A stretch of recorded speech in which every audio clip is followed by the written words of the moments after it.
Análise sintática. Bom, esse é um assunto muito interessante da gramática. Eu costumo dizer que quem sabe análise sintática faz qualquer prova. É verdadeiro patrimônio para quem estuda para concurso público. Porque a análise sintática é a base de tudo. Quando você for aprender, por exemplo, a pontuar, a usar as vírgulas comigo, você vai ver que as explicações para o uso das vírgulas, as explicações que vêm nas provas de concursos, giram em torno aí 90% da análise sintática.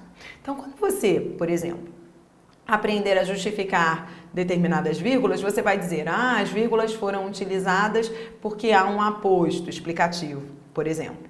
Isso é uma explicação sintática. Ou, as vírgulas foram utilizadas porque estamos diante de um adjunto adverbial deslocado. Isso também é uma explicação sintática. Então é importante você entender que análise sintática, apesar de ser assunto aparentemente inútil, muitos falam assim, mas por que eu tenho que estudar isso? Ele vai ser basilar para tudo que vier depois. Então é necessário mesmo que você esteja atento aí às regras que eu tentei trazer da maneira mais lógica possível para ajudar você nessa luta que é conhecer esses termos todos sintáticos. Bom, a questão que eu trouxe agora é uma questão que assusta muita gente. Por isso eu resolvi aqui trazê-la para o vídeo, para ajudar você em relação às outras que estão no livro. É aquela questão que diferencia o adjunto adnominal do complemento nominal. Bem, quem estuda para concurso público sabe que isso é muito comum nas provas. Como diferenciar? Veja, é importante entender que há até muitos macetes que tentam resolver esse tipo de questão. Mas o problema qual é? O macete normalmente não tem nenhum embasamento científico, né? O macete, né, é a dica que se dá para se sair aí bem na questão. E aí, nessa história aí de adjunto adnominal e complemento nominal, na minha vida, na minha experiência de concurso público, eu vi muitas vezes candidatos tentando anular questões porque tentando justificar com base em macete, quer dizer, olha, a questão deve ser anulada pelo raciocínio X. Só que a banca, ela não identifica aquele raciocínio, ela diz, não conheço isso. O macete, ele não está nas gramáticas, nas grandes gramáticas, por isso tem que se tomar muito cuidado. Então, o que eu proponho a você não é macete, não. Eu quero que você entenda a lógica que diferencia o adjunto adnominal do complemento nominal.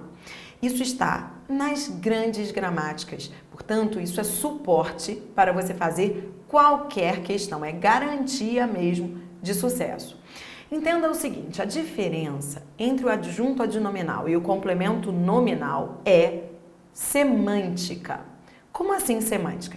Vamos juntos à questão que eu trouxe para você. Vamos lá. A questão diz assim. Bom, primeiro ponto observe que o enunciado nem diz que a questão é sobre adjunto adnominal e complemento nominal. Você percebe? Em nenhum momento se fala nisso.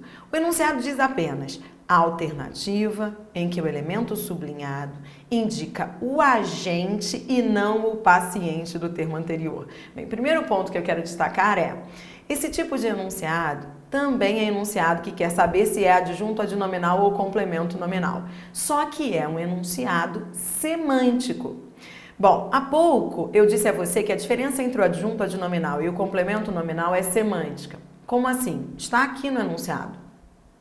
O adjunto adnominal, semanticamente, ou seja, em relação ao sentido, ele é aquele termo agente, ele é aquele que age. O complemento nominal, semanticamente, ele é paciente. Como assim paciente? Ele é aquele que sofre, ele é considerado alvo. O adjunto adnominal é agente. O complemento nominal é paciente, é alvo. Mas como descobrir isso? Bem, essa é a base que diferencia o adjunto do complemento, tá bom? Agora eu vou mostrar a você como perceber isso facilmente. Bom, a banca queria, portanto, se ela pediu o agente, ela queria o adjunto adnominal. A resposta é letra D. Agora vamos ver por quê. Na letra A, essa expressão sublinhada, ela é paciente do termo anterior. Mas como assim paciente?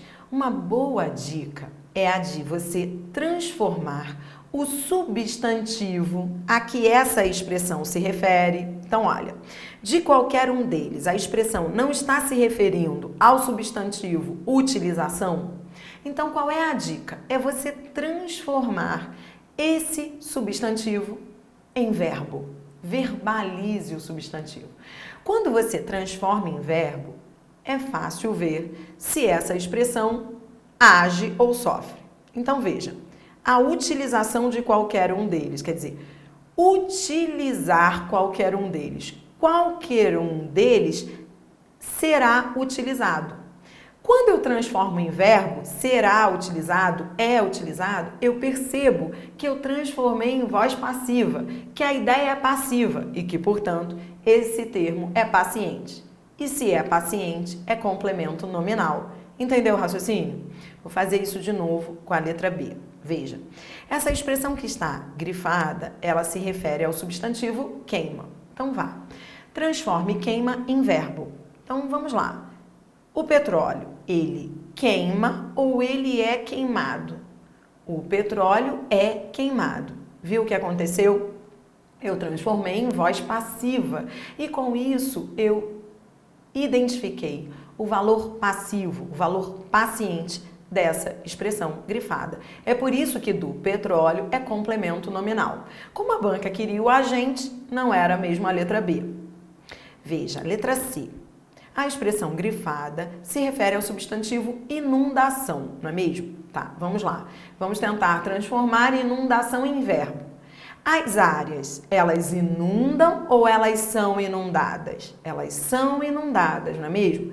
Então, há aí um valor passivo, complemento nominal. Por isso, não foi a letra C. Na letra D, isso não ocorreu. Observe. Primeiro ponto importante é fazer a referência. Dos rios, está se referindo a... Vamos lá, é a aquática dos rios ou é a fauna dos rios? A fauna dos rios, não é? Então, dos rios se refere à fauna. Não há aqui um valor passivo, e sim um valor ativo. Um valor ativo, ou você pode também ver como um valor de posse, não é? Por quê? A fauna é dos rios. Os rios possuem a fauna. Eles agem, eles exercem os rios a ação de possuir. Então, o valor agente, o valor de posse, é aquele que caracteriza o adjunto adnominal. Então, rios aí não sofrem nada, exercem valor agente, adjunto adnominal. Por isso, a resposta foi letra D. Na letra E, veja, barragem está ligado à construção. E quando eu transformo construção em verbo, veja, a barragem, ela não constrói, não há valor ativo. A barragem é construída. Viu? Transformei em voz passiva, é complemento nominal. Então, todas são complementos nominais, só que na letra D havia um adjunto adnominal, portanto, um valor agente. Por isso, ela foi a resposta. Bom, então, fechando aqui comigo, entenda aqui. Adjunto adnominal é termo que se refere a substantivo. Complemento nominal é termo que completa substantivo, adjetivo e advérbio. Quando o complemento nominal estiver completando adjetivo ou advérbio, você não terá problema. Por quê? Porque quando ele completa adjetivo ou advérbio, ele não pode ser confundido com adjunto adnominal, porque o adjunto adnominal só se refere a substantivo. Então, entenda onde está o problema. O problema está quando a expressão preposicionada vem ligada a substantivo. E isso ocorre quando o substantivo é abstrato, porque quando o substantivo é concreto, só pode ser adjunto adnominal. Isso também ajuda. Mas quando a expressão grifada estiver se referindo a um substantivo abstrato, aí você terá que ir pelo raciocínio semântico que eu ensinei aqui. Se o valor for passivo, paciente, complemento nominal. Se o valor for ativo ou de posse, adjunto adnominal. Bom, com isso eu acho que você consegue aí resolver as outras questões que eu trouxe. Bom, já volto com mais. Até!